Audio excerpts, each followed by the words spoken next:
Hello, good morning, dear student. Today we are starting a new chapter, maxima और minima. ठीक है. इसका basic knowledge आपको होना जरूरी है क्योंकि इसका यूज बहुत आएगा. जैसे जैसे आगे पढ़ोगे तो वहाँ पे पूछे जाएंगे कि फोर्स की क्या मैक्सिमम वैल्यू हो सकती है या फोर्स की मिनिमम वैल्यू क्या होगी या इलेक्ट्रिक फील्ड किस पॉइंट में मैक्सिमम होगा या किस पॉइंट में मिनिमम होगा. ऐसी चीज़ें आप बहुत सारी चीज़ें मतलब मैक्सिमम वैल्यू और मिनिमम वैल्यू आपको बहुत जगह बहुत सारे न्यूमेरिकल में आपको कैलकुलेट करनी होगी. बहुत सारे कॉम्पिटिटिव एग्जाम में भी ऐसे पूछा जाता है कि इस फंक्शन की मैक्सिमम वैल्यू क्या होगी या फिर मिनिमम वैल्यू क्या होगी.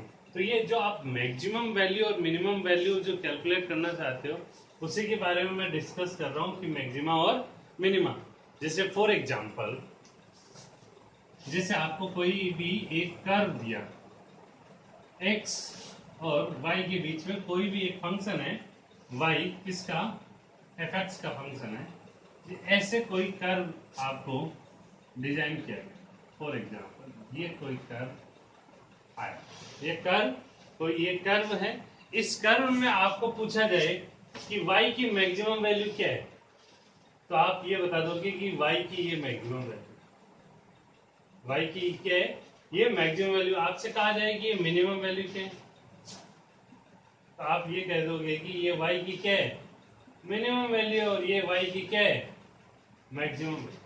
ये आप इस कर्व से आप ये डिफाइन कर सकते हो ये पॉइंट कि ये मैक्सिमम वैल्यू है y की और ये क्या है मिनिमम वैल्यू. ये आपने कर्व को देख के डिफाइन किया कि ये मैक्सिमम वैल्यू है या मिनिमम वैल्यू. तो इस पॉइंट को हम बोलेंगे जैसे पॉइंट ए है तो ये क्या हो जाएगा मैक्सिमम और ये पॉइंट क्या हो जाएगा बी क्या हो जाएगा मिनिमम. ये क्या हो जाएगा मिनिमम. ये आपने इस कर्व को डिफाइन किया यहाँ से कर्व को देख के. ठीक है. एक बात को समझो कि आपने ऑलरेडी बेसिक ट्रिग्नोमेट्री में और कोऑर्डिनेट जियोमेट्री में आपने ऑलरेडी पढ़ रखा है. आपने ऑलरेडी क्या पढ़ रखा है कि जो स्लोप होता है स्लोप या फिर आप जो टेंजेंट बोलते हो dy बाई डी एक्स या फिर आप इसे m से रिप्रेजेंट करते हो या टेन थीटा लिखते हो. तो आप जो टेंजेंट ड्रॉ करते हो किसी भी कर्व पे जैसे इस पॉइंट पे कर्व पे आपको ड्रॉ करनी है तो आप ये ऐसे टेंजेंट ड्रॉ करते हो. ये टेंजेंट ड्रॉ करते हो. टेंजेंट क्या होता है टेन थीटा होता है. जैसे स्ट्रेट लाइन की अगर बात करें हम तो स्ट्रेट लाइन इक्वेशन क्या होती है y is equal to mx plus c where c is constant. where c is constant. ये कोई भी स्ट्रेट लाइन की इक्वेशन है जहां पे c क्या है कांस्टेंट. c कांस्टेंट है. इसी इक्वेशन को अगर मैं कहूं कि डिफरेंशिएट या डिफरेंशिएट विथ रेस्पेक्ट टू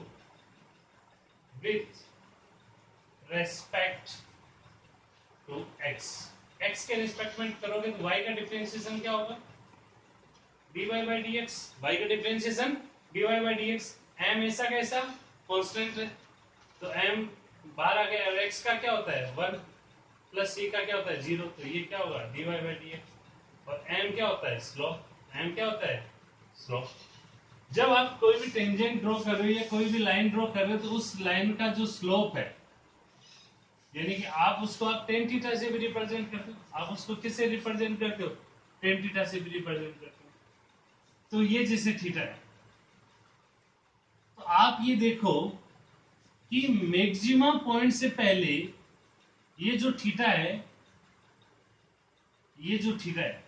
वो जीरो ना होगी कोई ना कोई वैल्यू है और ये कोई पॉजिटिव वैल्यू है तो जो स्लोप है वो पॉजिटिव है और उसके बाद में जो स्लोप है वो क्या है नेगेटिव है. लेकिन मैक्सिमा पे जो स्लोप है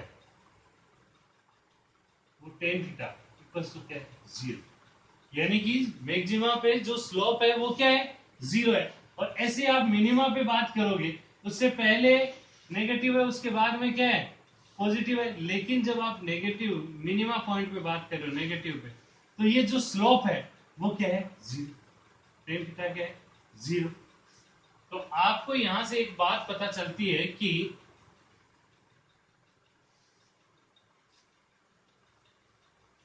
जो स्लोप है slope eight maxima and minimum. Slope यानी कि मैं इसको बोल सकता हूं dy by dx at both maxima and minima.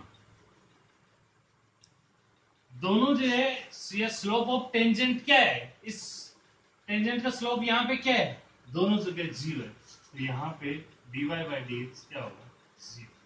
तो आपकी ये बात आपको पता चल जाएगा कि अगर कहीं पे भी अगर मैक्सिमा और मिनिमम बन रहा है तो यानी कि वहां पे dy by dx क्या होगा, जीरो होगा। वहां पे dy by dx क्या होगा, जीरो होगा। इसी को मैं आगे कंटिन्यू बढ़ाता हूं, आप इसको आराम से वीडियो को पॉज करके नोट डाउन कर लीजिए। मैं इसी बात को आगे कंटिन्यू करता हूं कि जब हम मैक्सिमा और मिनिमा की बात कर रहे हैं तो मैंने आपको ये बताया है कि वहां पे dy by dx क्या हो रहा है, जीरो। यानी उस y जो आपका फंक्शन है उसका जो x का फंक्शन है तो उसका वहां पे डिफरेंशिएशन क्या होगा, जीरो। ये अपनी पहली स्टेप होगी, जैसे मैं आपको आगे समझाता हूं।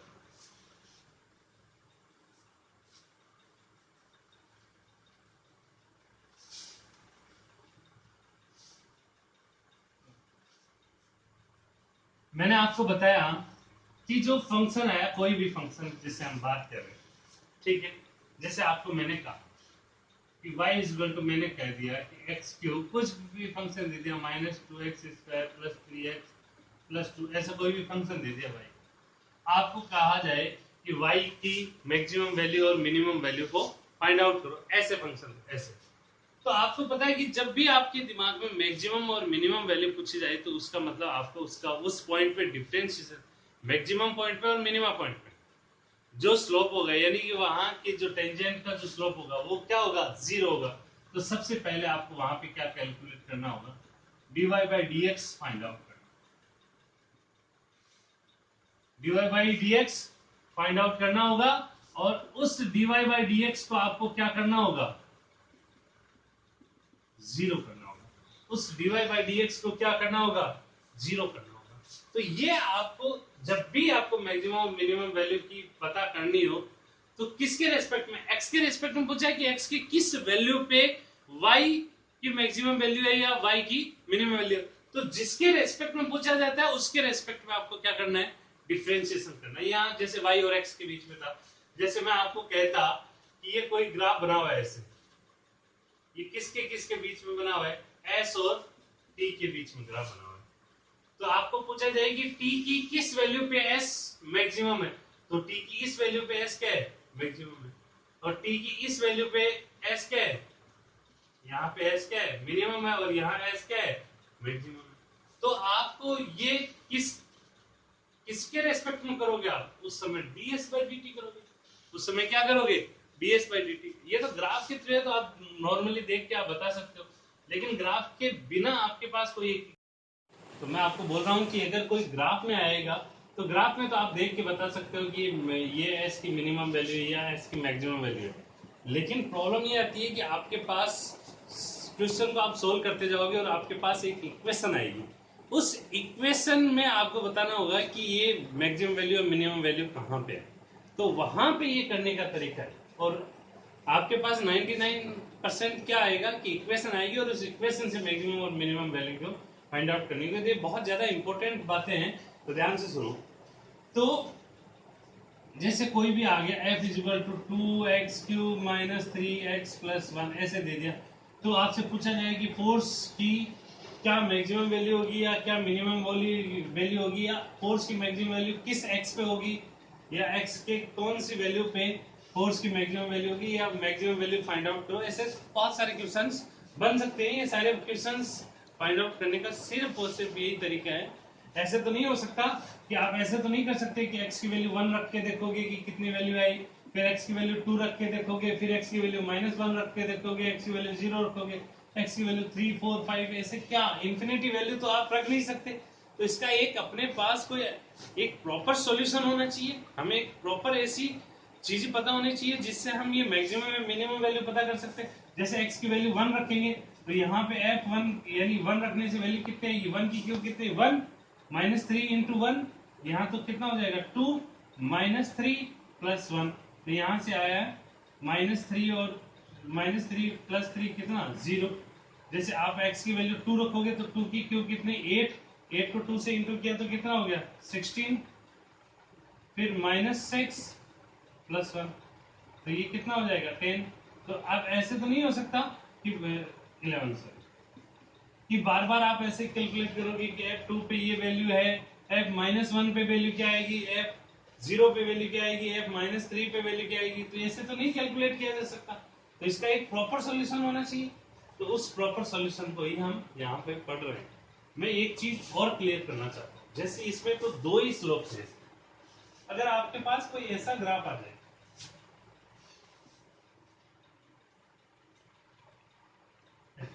जैसे ये थोड़ा सा ऊपर, अब मैक्सिमम मिनिमम वैल्यू, तो ऐसे वाली की देखो, इस ये इसकी मिनिमम वैल्यू, ये इसकी क्या है मैक्सिमम वैल्यू, ये इसकी, फिर मैं इसको मैं और प्रॉपर डिफाइन करता हूँ। ओके देखो थोड़ा सा,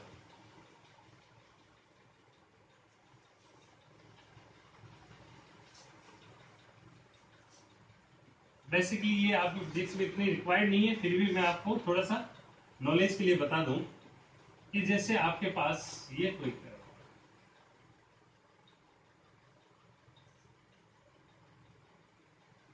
ऐसे, तो देखो भाई ये मिनिमम वैल्यू है, ये मैक्सिमम वैल्यू है, ये मिनिमम वैल्यू है, ये मैक्सिमम वैल्यू है, ये मिनिमम वैल्यू है, ये मैक्सिमम वैल्यू है।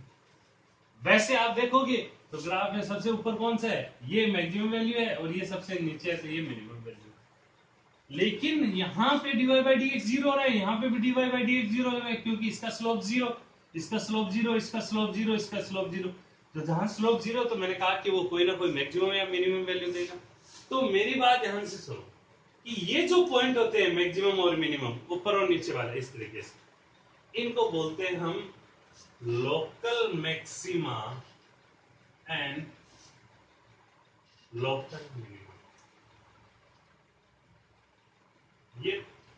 ये मैथ की स्टैंडर्ड की लैंग्वेज है। थोड़ा सा ध्यान रखो, इनकी जरूरत आपको कहीं नहीं पड़ेगी फिजिक्स में, लेकिन फिर भी आपको पता होना चाहिए। तो इनको हम बोलते हैं लोकल मैक्सिमा और लोकल मिनिमा। जैसे ग्राफ में अगर सिंगल ही 2 ही पॉइंट आए ऐसे, कहीं और पॉइंट नहीं, तो ये तो मिनिमा हो गया, ये क्या हो गया मैक्सिमम। लेकिन कोई ग्राफ इस तरीके से बन रहा हो, तो इसके लिए इन सारे पॉइंटों को हम क्या बोलेंगे, लोकल मैक्सिमा और लोकल मिनिमा। यानी कि मैक्सिमा की वैल्यू अलग अलग आ रही है, लेकिन एक ऐसा पॉइंट जहां पे इस पूरे ग्राफ का एंड निकालोगे तो वो मैक्सिमम वैल्यू होगी, उससे हम बोलेंगे एब्सोल्यूट मैक्सिमा। उस पॉइंट को हम क्या बोलेंगे, एब्सोल्यूट मैक्सिमा, और इस पॉइंट को हम क्या बोलेंगे, एब्सोल्यूट, क्योंकि ये सबसे मिनिमम वैल्यू है। लेकिन इनको हम क्या बोलेंगे, लोकल मैक्सिमा और लोकल मिनिमा। यानी कि हर लोकल, 2 लोकल मैक्सिमा के बीच में एक लोकल मिनिमा होगा। जैसे ये लोकल, 2 लोकल मिनिमा के बीच में, तो ये लोकल मिनिमा, तो इसके बीच में क्या है, ये लोकल मैक्सिमा। तो ये बातें आपको समझनी होगी, आराम से अंडरस्टूड करनी होगी कि हर लोकल, 2 लोकल मैक्सिमा के बीच में एक लोकल मिनिमा होगा, हर 2 लोकल मिनिमा के बीच में एक लोकल मैक्सिमा होगा। लेकिन केवल एब्सोल्यूट मैक्सिमा और एब्सोल्यूट मिनिमा की बात की जाएगी तो वो केवल 2 ही पॉइंट होते हैं। ठीक है, अब बात मैंने ये कहा है कि एक maxima and minima dy by dx, दोनों जगह dy बाई dx क्या होगा, जीरो होगा। दोनों dy बाई dx आपको क्या करना होगा, जीरो करना होगा। अब तो बड़ी दिक्कत हो गई, हमें कैसे पता चले कि वहां पे मैक्सिमा है या फिर मिनिमा है। कि भाई दोनों कंडीशन में अगर आप dy बाई dx को क्या कर रहे हो, जीरो कर रहे हो, तो आप कैसे डिफाइन करोगे कि वो मैक्सिमा है या फिर मिनिमा है। तो इसके लिए मैं आपको समझा रहा हूं, इस बात को समझना कि dy बाई dx कहां पे दोनों कंडीशन में क्या हो रहा है, जीरो हो रहा है। लेकिन आपको कैसे पता चलेगा कि वहां मैक्सिमा है या मिनिमा है। तो इस बात को आप समझने की कोशिश करो कि जैसे ये पॉइंट है, तो ये क्या है, मिनिमा, और ऐसे कोई पॉइंट है मतलब जहां पे, तो ये क्या है, मैक्सिमा है। तो दोनों कंडीशन में dy बाई dx क्या होगा, 0। हम बात कर रहे हैं इधर मिनिमा की और इधर बात कर रहे हैं हम किसकी, मैक्सिमा की। उसी एक ही ग्राफ के ये दो पॉइंट है, उसको मैं अलग अलग बता रहा हूँ। dy बाई dx यहाँ पे भी 0 होगा और यहाँ पे भी क्या होगा, 0 होगा। इसमें आप थोड़ा सा उल्टा याद रखना कि ये क्या होता है, फर्स्ट डिफरेंशिएट यानी फर्स्ट डेरिवेटिव। अगर सेकंड डिफरेंशिएशन करो यानी इसको वापस डिफरेंशिएशन करो, dy D square by upon D X square करो, तो मिनिमा पे D square by D X square क्या आना चाहिए, पॉजिटिव आना चाहिए। क्या आना चाहिए, पॉजिटिव। और अगर मैक्सिमा है तो वहां पे D square by upon D X square क्या आना चाहिए, नेगेटिव आना चाहिए। ये 0 से छोटा होना चाहिए और ये 0 से क्या होना चाहिए, बड़ा। यानी कि जब पॉजिटिव आया D square Y by D X square, अगर क्या आया, पॉजिटिव आया, तो यानी कि वहां पॉजिटिव आया तो वहां पे क्या बनेगा, मिनिमम। ऐसा नहीं है कि प्लस आ रहा है तो आप इसको मैक्सिमम बोल दो। आप इस बात को बैठा लो अपने दिमाग में कि D square by upon D X square अगर पॉजिटिव है तो इसका मतलब वहां पे क्या आएगा, मिनिमम आएगा। और D square Y by D X square अगर नेगेटिव है, अगर क्या है, नेगेटिव है, इसका मतलब वहां पे क्या आएगा, मिनिमम। वहां पे क्या आएगा, मिनिमम आएगा। वहां पे क्या आएगा, मिनिमम आएगा। तो ये बात ध्यान से देखो। तो पहली स्टेप क्या करनी होगी आपको, यहां से समझते तक पहली स्टेप पे dy बाई dx को क्या करना होगा, 0 करना होगा। फिर आपको क्या करना होगा, D square by upon dx square निकालना होगा। और dy बाई dx निकाली तो क्या क्या वैल्यू आई है उसको यहां रखने पर अगर वो पॉजिटिव आई तो इसका मतलब वहां मिनिमम बनेगा, और अगर वो नेगेटिव आई तो वो क्या बनेगी, अगर नेगेटिव वैल्यू आ रही है तो इसका मतलब वो क्या बनेंगे, मैक्सिमम बनेंगे। ओके, इसके एग्जांपल मैं कल आपको समझाता हूं, तो आपको ये बहुत अच्छे ढंग से समझ में आने वाले हैं कि 2 या 3 एग्जांपल के बाद में ये सारी चीजें बहुत अच्छे ढंग से क्लियर होने वाली है कि D square upon D X square कैसे पॉजिटिव कैसे नेगेटिव, कौन सा मैक्सिमम कौन सा मिनिमम। ओके, कल के लेक्चर में हम इसको आगे फर्दर कंटिन्यू करते हैं।